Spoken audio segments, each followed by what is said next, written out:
When did you say, hey, I think I could make money doing this?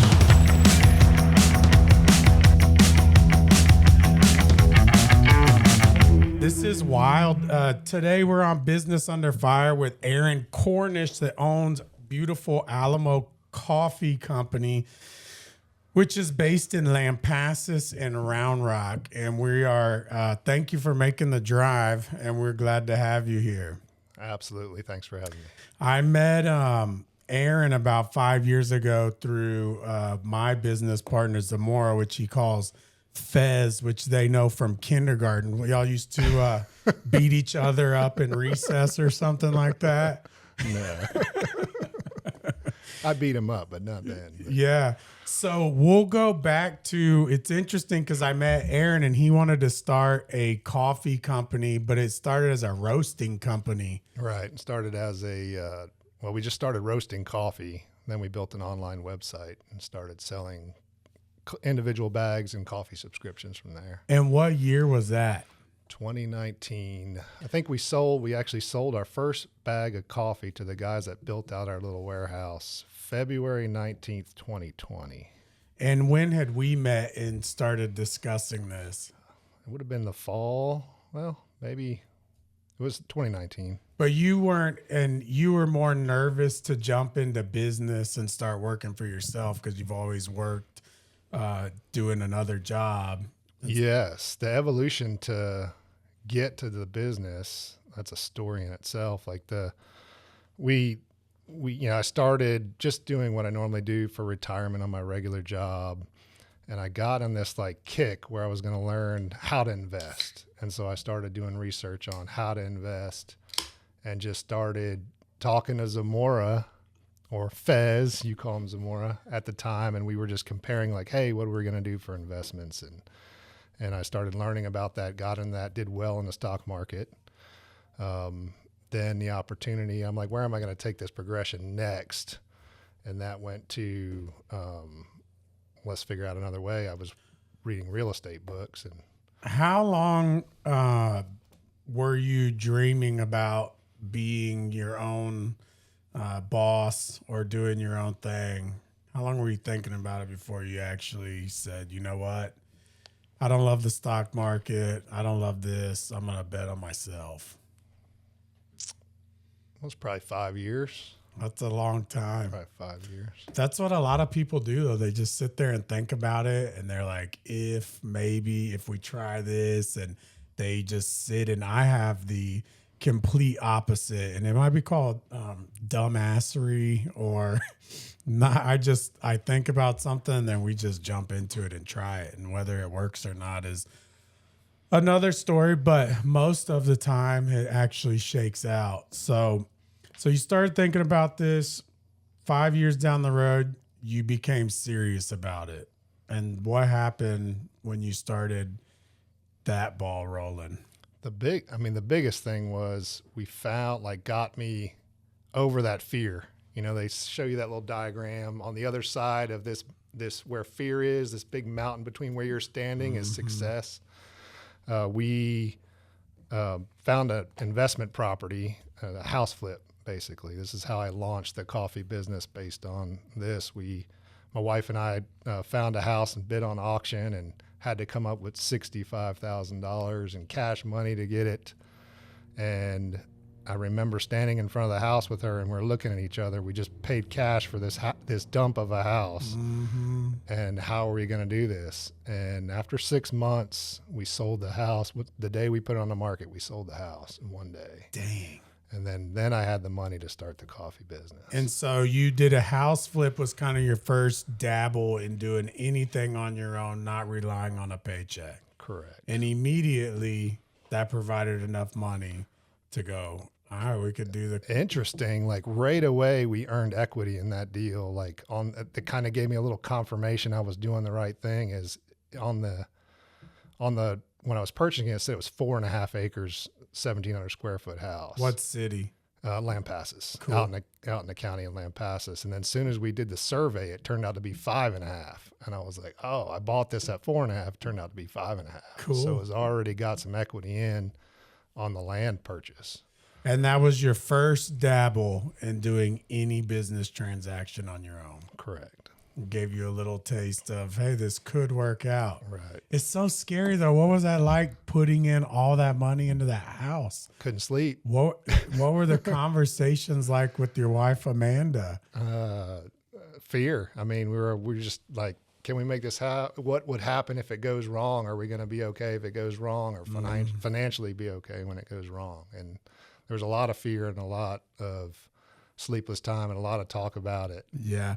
We're lucky enough to have Aaron's wife, Amanda, in our live studio audience with Fez. And what do you got, Amanda? She's got a question. Well, it's not really a question, but just kind of to speak to the validation of him making this plan. So even before that had happened, we sold our home, our much larger, nicer home in Kempner. We moved to Lampasas to what we initially purchased as an investment property, which, for the record, we still live in that house. We have not invested in it. But that was just one other step in kind of getting... They had sold their larger house. You can reiterate what you were saying. Yeah. So I work in Austin, my regular job, and we were going to, like, our kids are adults now, and our kids were in the process of going out on their own, and we're going to buy this house in Lampasas as a rental. And we're going to move in it first for a year, then move to Austin and lease that house out as an investment property. And once we got into that house, this other opportunity came across in front of us, and we're like, well, we're going to do this. We'll stay here, do this. And so we still live in what was supposed to be our first investment property because the mortgage is so low. It allows us to pursue this coffee business. So y'all got the ball rolling on that, and then you decided, all right, we've got what we think is enough to get to throw at the beginning of this coffee business. And walk us through the early stages of the coffee business. Oh, this is good. This reminds me now that I was talking about doing this coffee business, talking about it. My brother I talk to every day, he owns his own business. And this was before he owned his own business, but he does now. We were talking about it, and I talked to my wife, and I talked about this idea. And she's like, when are you going to stop talking about it and do it? And then my brother in the same exact day said the same exact thing. And I said, I'll show you. And showed Amanda really, because he didn't have any financial gain in it. But I signed up for roasting classes the next week and flew out to. Where were those at? What's that look like for people that want to learn how to roast their own coffee beans? Where'd you go? I went to Mill City Roasters. They're a roasting. They build roasting machines. I went to their roasting class in Minneapolis. And how long did that take? And what did they teach you? It was a 4 or 5 day basic roasting class. And just to prove to my wife and brother I was serious, I came back with a $15,000 roasting machine. Oh, shit. So, yeah. So that I meant business after that. They challenged me and I accepted. You were either serious or foolish. Both. But you were going to have good coffee either way. Right. But, honey, look, we've got this new roaster for our own residential house. Yeah. So you were going to look good either way. Right. So you get the roaster, and you don't have a place to put this roaster. Yeah, we had to figure out what we were doing. Just so happened they were building like a mixed use space, storage units, strip center, and then some warehouse space. And they say the best way to figure out opportunity is to be in business. And this whole process launched me down the road. And so we leased a space in that warehouse space in that. Just to roast. Like a coffee laboratory. Yeah. Had just a single bathroom, warehouse space with a roll-up garage door, and then we had a 3-bay sink and a testing table and a roaster. Can you get a forklift in that roll-up door? You can. Good. Yeah. Had y'all even thought of that yet? No. What? No. Yeah. No. The coffee was coming on pallets, and so I had a pallet jack. And it's Where weird. did you find the coffee at? So the Mill City Roasters had a relationship with Cafe Imports, which is a green coffee importer. And I should mention that all the coffee we do, that was my introduction to coffee. real coffee. I thought I knew about coffee till I went to that class. That class exposed me to like really quality coffee, and it helped build the foundation for what we do now. That's Cafe Imports specialty grade coffee importer. So you get roasted and y'all start an online subscription based coffee roasting. And how does that go? We spent a lot of money on marketing and building out the website. I think in just the first year, we spent $30,000 building out a website and setting up the marketing and setting up the branding and getting the online business running. With very few orders coming in to cover any of that. Right. That's an expensive setup thing. And it's just, I guess it's mandatory, but I always fail on every website I've ever done. I've said that several times. I have just crap luck with that. It's you gotta really, I mean, I don't know the answer to that. I've not been successful in the online portion of this, but this is how I got to where I am. And so it's, the website's now more cafe based, coffee shop based than online, but we do the online subscription still. And we have a couple of dozen of those that come in every month. How long were you guys roasting before you decided, man, I'm going to find this actual storefront, brick and mortar, and we're going to open a cafe? That happened because of where I was located. There was actually a bakery going to take this. So they had there's a strip center and the warehouse was in the back, and there's a like brick finished strip center they were putting in with different stores. And there's one that had a drive-through that a bakery was going to go into. And we talked about selling them coffee. Well, they could never overcome their fear, I guess. They're like, I can't take this step. They were like you out. for 5 years. Yeah, they pulled out of the deal, and the rent was not much more. What is the rent at a coffee shop Now? when you started? When I started, it wasn't $1,800. Yeah. What would you say to people that were gonna start a coffee shop in a city on an aiming point at rent? Well, what I've learned is location matters more than anything. If we get far enough in the story, we'll talk about that. But I'll touch on that right now. I had and I've said it several times, but I had the Beer Garden in Marion, Texas, which is a full scale bar. With a little bit of food, and we were doing anywhere from $15,000 to $30,000 a month. And when we opened Beer House in Lubbock, it happened to be on a very, very busy street. And some of those nights we would do more in one night than we would do in the month in Marion. And so it took me about 15 years to learn that location. They say the first 3 rules of business are location, location, location. I felt like I could, manipulate that some, and the answer is you can't. And so when you own a coffee shop or a restaurant, whether it's doing $15,000 a month or $150,000 a month, the processes and the sequences are the same. You've got to have an employee, you've got to have scheduling, you've got to have ordering. Every single thing is the same, except it takes a few more employees to do a larger number than it does a small number. So for anybody listening, location, I would suggest that you get the best location you can for the amount of rent. And how did you learn that location was so important? It happened, I did some old school like research. I used the Google bar graphs on the competitors, and I sat out in front and figured out with a clicker and figured out, okay, this is what an hour on the Google graph represents in different places. And so I could interpret what my traffic would look like in the store. And once I did that and did my calculations, I was way off initially. High or low? Low. I ended up with a lot fewer guests than I expected. But then over time, where my old store in Lampasas is, we had our competitor move in on the main thoroughfare in Lampasas.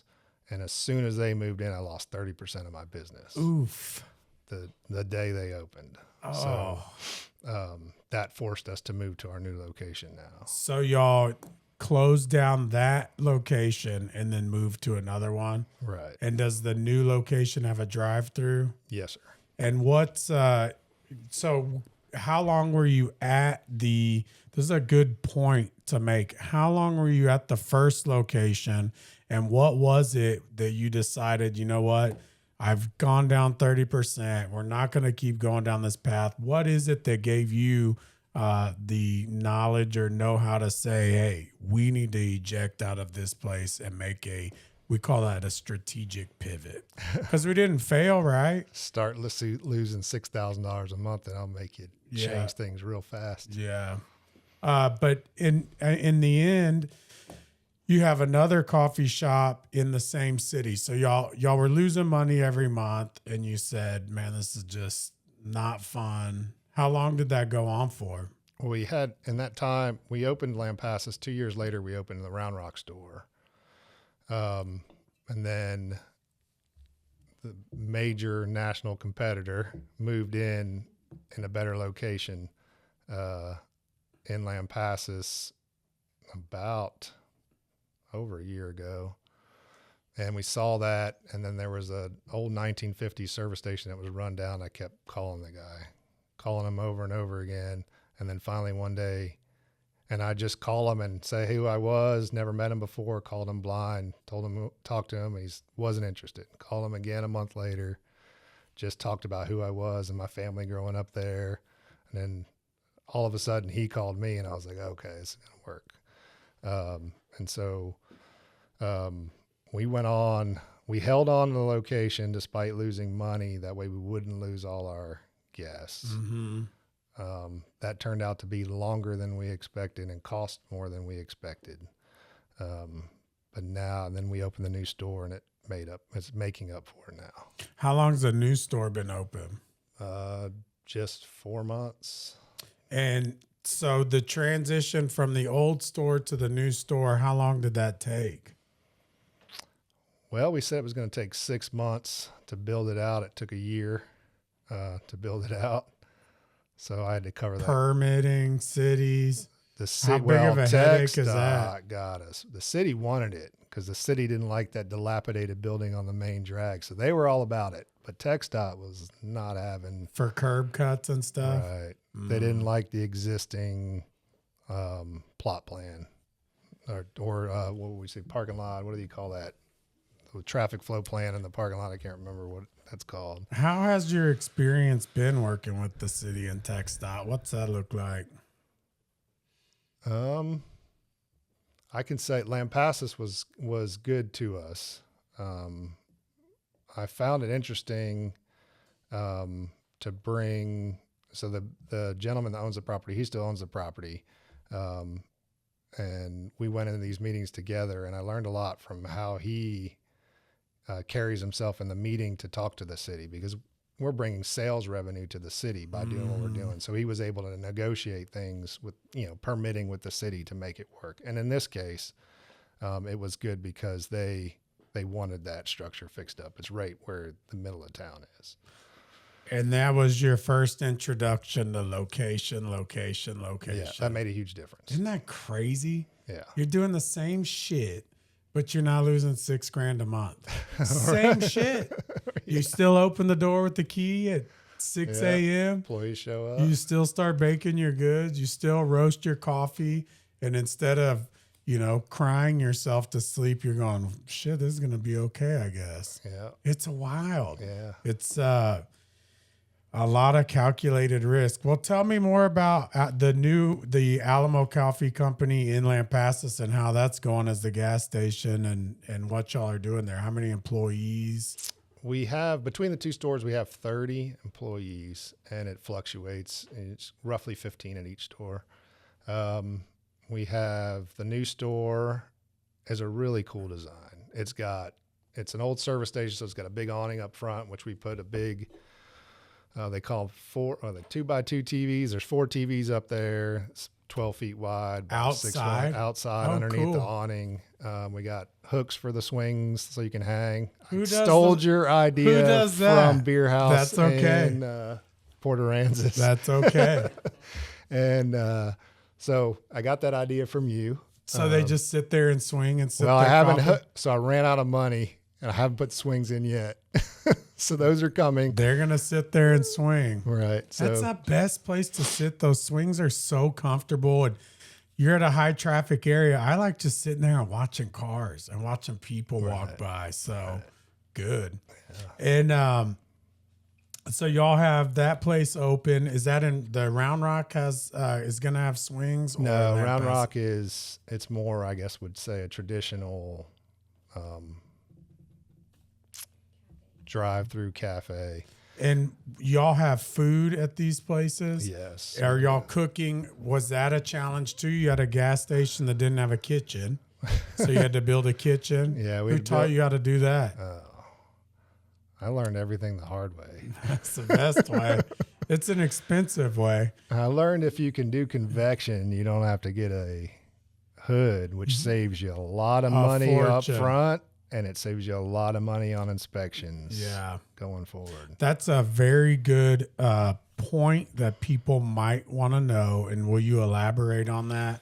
Yeah, I think to put in just a basic small vent hood was 15 grand. It's probably went up since I first went. That was pre-COVID prices, 15 grand to put one in the first shop. And then you have to have fire suppression. Yep. And they, just like your fire extinguishers, people don't imagine the little things you have to spend money on. You have to get fire extinguisher inspections, fire suppression inspections on your vent hood every year. And to that point, the guy who installs the vent hood is an AC guy. The dude that installs fire suppression is a different guy. And then the electrician that wires all of this together is another guy. And they've got to make this entire system work, and none of them can figure out how to actually make this work. They all point fingers at one another. So getting a vent hood with fire suppression done is a complete pain in the ass. And so you learned that convection is, right away. And will you elaborate on that? What does that mean? You're using self-venting oven. We use a self-venting oven or panini presses or I can't think of the microwave, but it's like a mini oven. What do you call those things? I can't think of it. It's a Mary Chef is the brand. Yeah, what are they called? Like I can't remember. Turbo Chef. Yeah. But the Turbo Chefs, we have to have a vent above those too. But anyway, you have a very good point, because if you hook up a grill, you hook up an oven, or you hook up a flat top, I would venture to say at a minimum it's $35,000 to $45,000 to hook that up. Yeah. Versus spending what, 5 or 8 on another cooking system. Right. And we do a lot. Like with what we do a lot. We make our own pulled pork, coffee braised pulled pork. We make our own bourbon bacon jam, which is better. Like I was buying bacon jam, hugely expensive product, and it was crap. We make the bet. We're going to start selling that at the stores. Bacon jam? Bourbon bacon jam. Dang. It's delicious. Bourbon bacon jam. Number one selling thing on my menu is the bourbon bagel, made with bourbon bacon jam, everything bagel. Can you describe that? What is it? Egg, bacon, cheese, greens, bourbon bacon jam, and an everything bagel. And that's the bourbon bacon? That's the bourbon bagel. And one guy said, when we first opened, he goes, it should be called the badass bourbon bagel. Who came up with your menu? How did you come up with it? And what inspired it? So I wanted to do something different. Everybody is doing the same thing in the coffee shop. And I'm building a Texas coffee shop. So we're going to do Texas things. So all our coffee first we start with specialty grade coffee. Second, it's all Tex-Mex, Tres Leches latte, Mayan mocha lattes. It's all Texas, or a bruschetta, which is horchata and coffee. And so we have like tacos and quesadillas, and so it's Tex-Mex. Dude, that sounds badass, and I've never heard of that. So who came up with the menu? What inspired all this? The great thing about COVID and the bad thing about COVID is the same thing as far as business employees go. start of COVID, I was able to get a guy who was just frustrated with his big company he was working for. He was a chef, and his name is Jacob. Jacob came in, and he had the culinary background. I said, this is what I want to do. So he was like throwing all kinds of stuff at me, and it was great. But then I don't have any business experience, so I didn't even know before I started what cost of goods were. Yeah. And so we had all these great products, and then I looked at the bills we were getting, and I'm like, okay, we have to fix this. So we narrowed it down to the things that would work and that we can make money on and that were great. A lot of people would say to set the ultimate goal on a restaurant, cafe, coffee shop would be your highest selling items, your number one selling items, as your highest profit items. And that is a magic trick to pull off. I don't think I've pulled it off. Well, that's the reason. That's one of the reasons that I love being here at this table, is because you hear things from all these different guys that own businesses, and paying attention to it and knowing that and hearing that is something that a person could work on. But we're really fortunate at Beer House that our top 3 selling items are our highest margin items. And that, at the end of the month, that makes a huge, huge difference.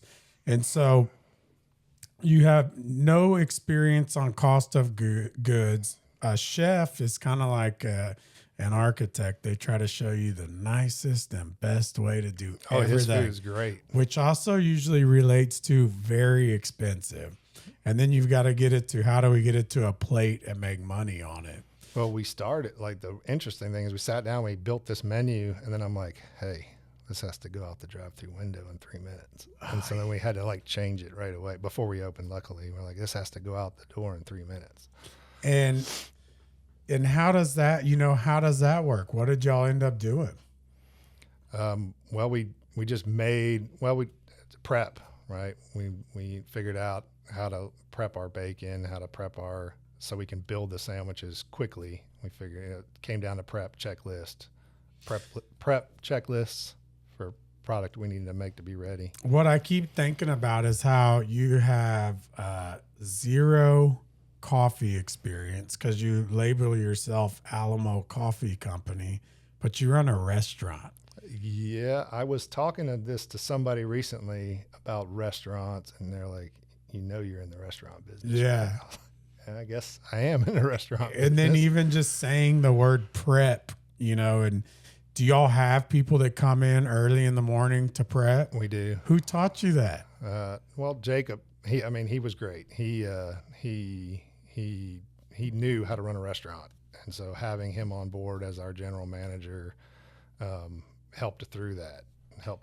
He helped set up most of those processes in the beginning. It's wild how a guy that owns a business doesn't have to know everything, and how far your employees can carry you into teaching you these things. Because I'm the same way. I had never run a restaurant before, and then you just see it and you go, damn, that's what it takes. Well, dang. I admire a good general manager. I'm like, they're amazing. When you see them working, the decisions they make, they're managing guests, they're managing the employees, they're managing food costs. It's a beautiful thing to watch them, like a good one work. It's beautiful. And takes talent, and they're learning too.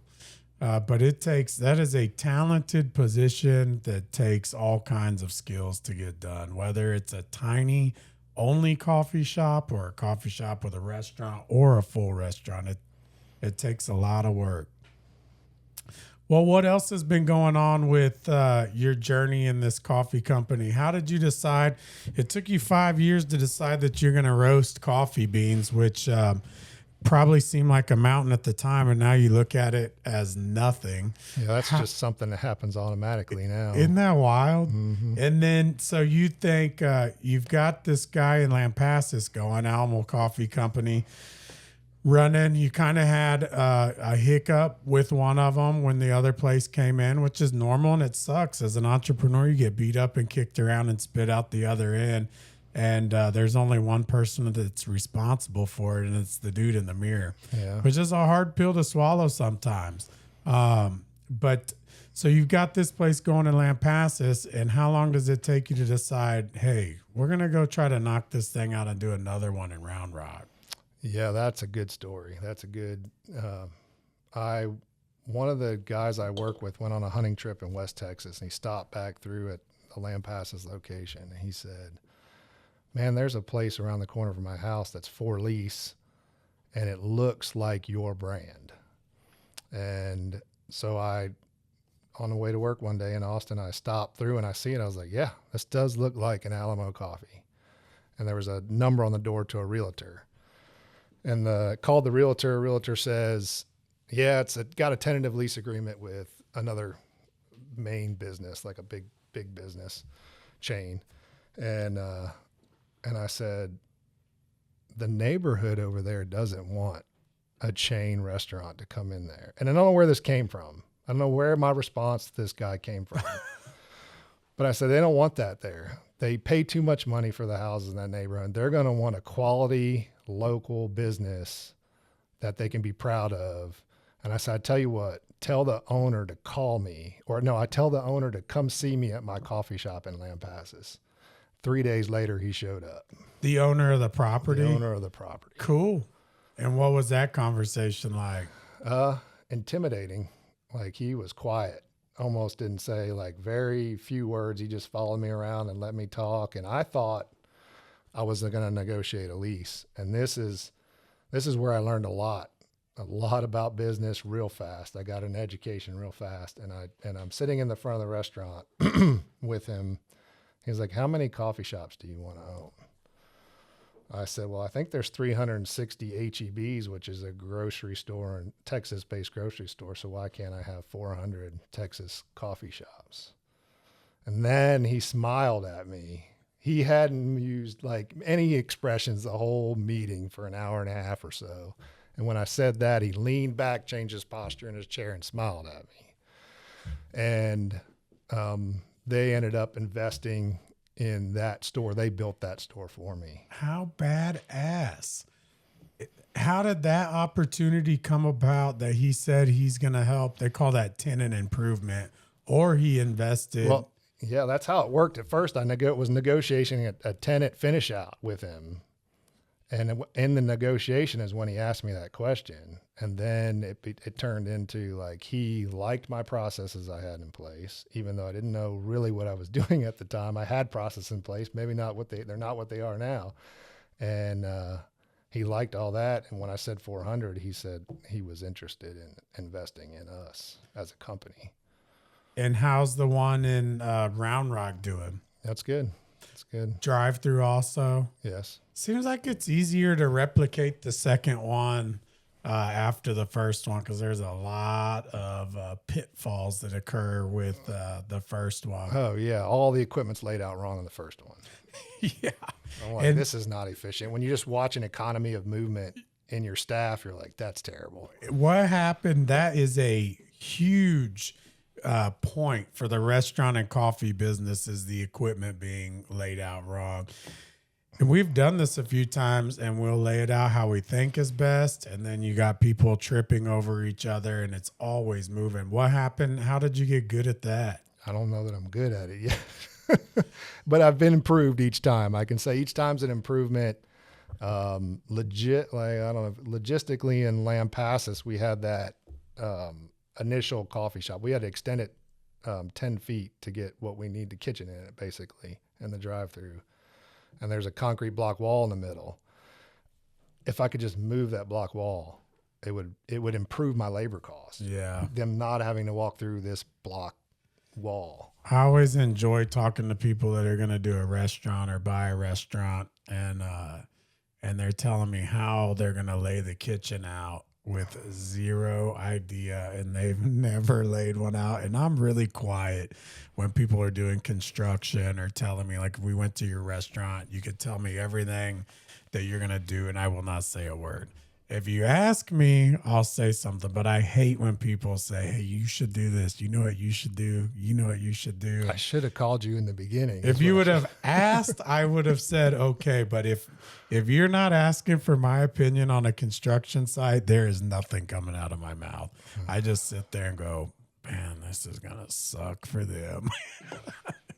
So, which might be good or Well, bad. if you're not asked, you're not going to be received well. And I just hate when people do it. I remember the first house I built, everybody that came in had an opinion. You should do this. You should do that. You should do this. And so that bothers me so much that I just don't say shit. Yeah. So, but getting, and then if you're looking for somebody to build a kitchen or design a kitchen, they're hard as hell to find. We had guys come out of large food companies, architects design, and it's just hard to find. So, Well, they're expensive if you do. and so, you have advice for anybody that's going to build their first coffee shop or their kitchen? Building a coffee shop. I don't know. It's the best use of your money these days. I mean, you're talking about restaurant business as the notoriously low profit margins, and your volume's got to be high. So if you're going to ask my advice, you pick the right location.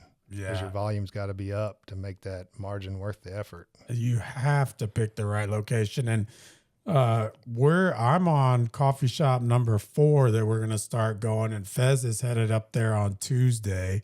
Has he told you anything about that? No. Well, he's about to lose all his hair. But he'll look like me when he's done. Well, still handsome. But, it's, man, building anything is a challenge, but building a restaurant and coffee shops it's just not easy.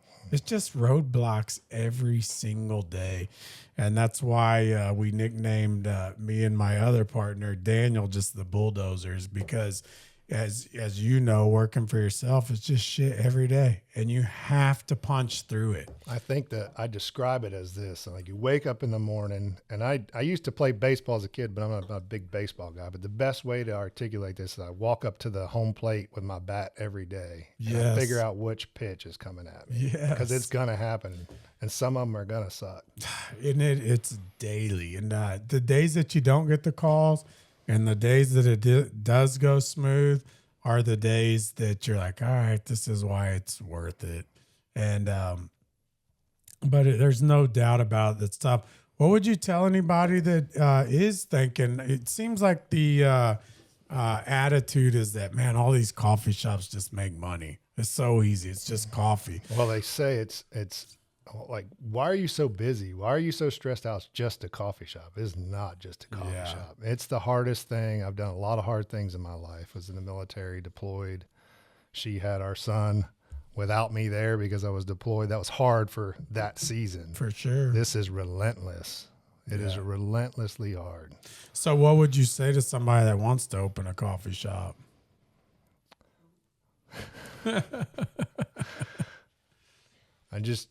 Any business, you gotta be ready to endure. You gotta be any business. You gotta be ready to endure it. And if you're gonna open a coffee shop, do your research. Make sure you're putting it in the right place. You got your right product. I mean, I would say I'm an exception to the rule of and a lot of luck. Like hiring the first manager to create build sheets. I didn't know what a build sheet was. Yeah. And we have nice set build out processes now that I'm going to improve more. But to have those in place at the beginning, to make the right hires at the beginning, to make sure you have enough time to do all this, it's going to take twice as much time as you think, at least. What have you learned about managing? This is fun because Zamora is just learning about managing and dealing with employees. The best part of the business is your employees. The worst part of your business is your employees. Mm-hmm. Great employees are a great thing. Bad employees will make you go crazy. What do y'all do if you've got an employee that's just not, showing up late? And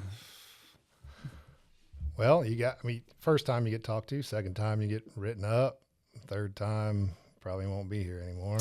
One of the things that I like about Zamora is he He retired from the Austin PD, so he's kind of a no nonsense kind of guy. And I'm usually, kind of make everybody happy, but I do have with the employees, if we have, I just call them a cancer, but if we have a problem with an employee, I'm a no nonsense, like, hey, get out of here, write them up 3 times. But I do it kind of through the managers, because I'm tired of dealing with the face-to-face. The managers need to deal with that. So, but with Zamora, it's nice because he just doesn't hold back and just lets it hear it straight how it is. And then the employees have, they don't have to wonder what they did, because he'll tell them straight as it is. You did this, right? You up, see you later. But they say hire slow and fire fast. And I think that's been one of our keys to success with what we have at the restaurants. And because some are at the coast, employees are a little more difficult to find down there. We've never had a problem hiring. We hired at Miguel's, which is up in Lubbock during COVID, 50, 60 employees without a now hiring sign. So I feel like people do enjoy working for us and in our organization, but you hit the nail on the head. They're the best and the worst thing. And, but when they perform, you put those guys up against anybody. Yeah. And so it's just an interesting thing. And for a guy that's been working for somebody else his whole life, and to learn this kind of later, and then you were in the military, so that was very structured. They really don't put up with, BS in there. And so you're learning a lot of lessons, lots of fun things with employees. You let's talk about some of the things that you have on the menu, because you've only told me 3 things and my mouth is already watering, and now I feel like going to Lampasas as opposed to Round Rock. But all of the menu items are Tex-Mex or Texas-based stuff. Go over some of the coffees you have, and then some of the of your menu items out. Number one selling is Tres Leches. So we do a Tres Leches latte, Tres Leches frap. Hot, cold, iced. All those things. Dang. So and it's sweet. It's, how you get a Mexican Coke. Mm-hmm. It's a Mexican Coke sweet. So we can scale it back. You get it half sweet. That's our number one selling, the Mayan Mocha Latte. That's also iced or hot. We do the Asian Cowboy, which was built for me. I like Vietnamese iced coffee. So to make it Texas, we call it Cowboy, and we dump shots of espresso on top of the Vietnamese iced coffee. That'll get you all the caffeine you need. That one's a jolt. Yeah. Yeah. That one will do it. Our food wise, we do pork tacos, and they sell great, and people love them. And I wasn't so sure, but people love them. Pulled pork tacos? Right. We do coffee braised pulled pork. We make it ourselves. Coillo cheese and pickled onions that we pickle ourselves, and they sell great. People love them. I get compliments on them all the time, and it's one of the simplest things we do. Braising the pulled pork takes a little time, but yeah. But building the tacos. What other food items are y'all selling? We do Mexican street corn. It's a good seller. This is stuff you never hear of at a coffee shop. Yeah, that's good. I know Yeah, I love it. I like that there's no Tex-Mex coffee shop. I love it. I want to go see it now. I don't know. Did we go through Lampasas one time? Yeah, but it wasn't open yet. Oh, no, I want to see us. And you know what I really like is that you have a product and a brand that sets itself completely apart in a saturated market. Yeah, it's got to be different. That's, to do the coffee shop thing now, you got to do something cool and different. We make our own stuff. We make our own eggs in the morning. We make our own pastries in the morning. A lot of most coffee shops are bringing that in. Yeah. I don't know. Very few are baking them on their own. Well, we bake ours on our own. We've got a couple ladies, and the bakers are actually easy to find. They like baking. So as an employee, it's been easy to find, but they've also stayed with us the whole time. We've had no turnover at all on bakers. What kind of pastries are y'all making? You know, the normal coffee cakes. We do big Texas cookies, big chocolate chip cookies. We do sopapilla cheesecake. That's what makes us different. So let me tell you about this sopapilla cheesecake. We do it seasonally, and I can avoid eating it most of the year until we do the pumpkin sopapilla. I eat pumpkin sopapilla cheesecake all fall into Christmas time. This is everything that you keep saying of products that you have. I just get more and more blown away by the uniqueness of this place. I mean, it sounds badass. And I hope it just keeps going and trucking for you guys. How long has the Round Rock place been open? 2.5 years. Coming up July will be 3 years. And where is the, what's the address of the Round Rock location? It's on 1431. The address is 1021 Sendero Springs Drive. It's a Round Rock address, but people think it's in Cedar Park. It's right between the two. So way north Austin. Right. And then where can people find information on Alamo Coffee Company? AlamoCoffee.com. The fancy website. Fancy website. And then what does you told me that you guys had coffee subscriptions that send out coffee. What does that look like for you guys? That's how we started. People will sign up, pick your choice of coffee, and it comes bi-weekly or monthly automatically. And what sizes? 12-ounce bags. We do 5-pound bags also. 12-ounce bags or 5-pound bags. And so have you had enough fun with 2 coffee shops now, or what's the future looking like for Alamo Coffee Company? We have property in McGregor. We're going to do that one next year. And is that raw land? It's raw land, good location. I could start it now, but I want to work on, since I'm expanding my footprint and expanding my span of control, I need to hammer down a few more of the systems. Mm-hmm. I've been go. I've built 3 shops, and I'm like, let me focus on a little more of this to make it a little easier on myself. So this year we're focusing on making sure the systems, it's less demanding on me, but the systems in place. We'll start that one the end of this year, and it'll open next year. What is your day-to-day, what are you doing day-to-day to manage these 2 coffee shops? What's a typical day look like for you? I wake up at 4:15. I have a regular job still that I got to call my 9 to 5. So I wake up early. I review a lot of the financials daily, see where we're at, see where we need to go, pay a lot of bills, fix a lot of broken equipment. So you fix all the equipment at the coffee shop yourself? Well, not the refrigeration, but everything else I work on, or, anything else broken. Like the lighting's not, well, yesterday was text message at 5:00. Some of the lights in the shop aren't working. Mm-hmm. So be there to fix that. And are you doing payroll yourself? Doing payroll myself. That's always fun as well. And then you review the numbers from the day before. Right. And come up with all the marketing.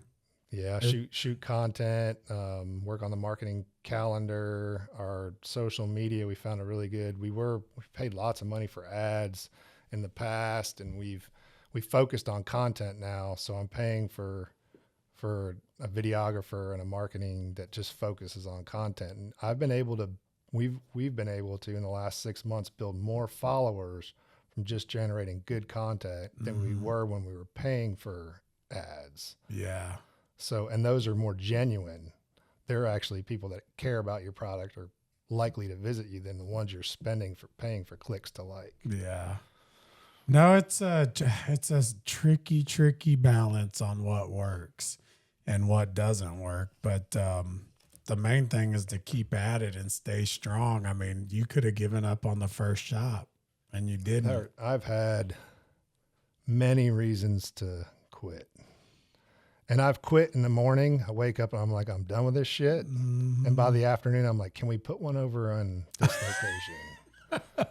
In the same day. I know. It's such I don't know why. It's such a wild ride. But before you, I've worked for myself since I was 18.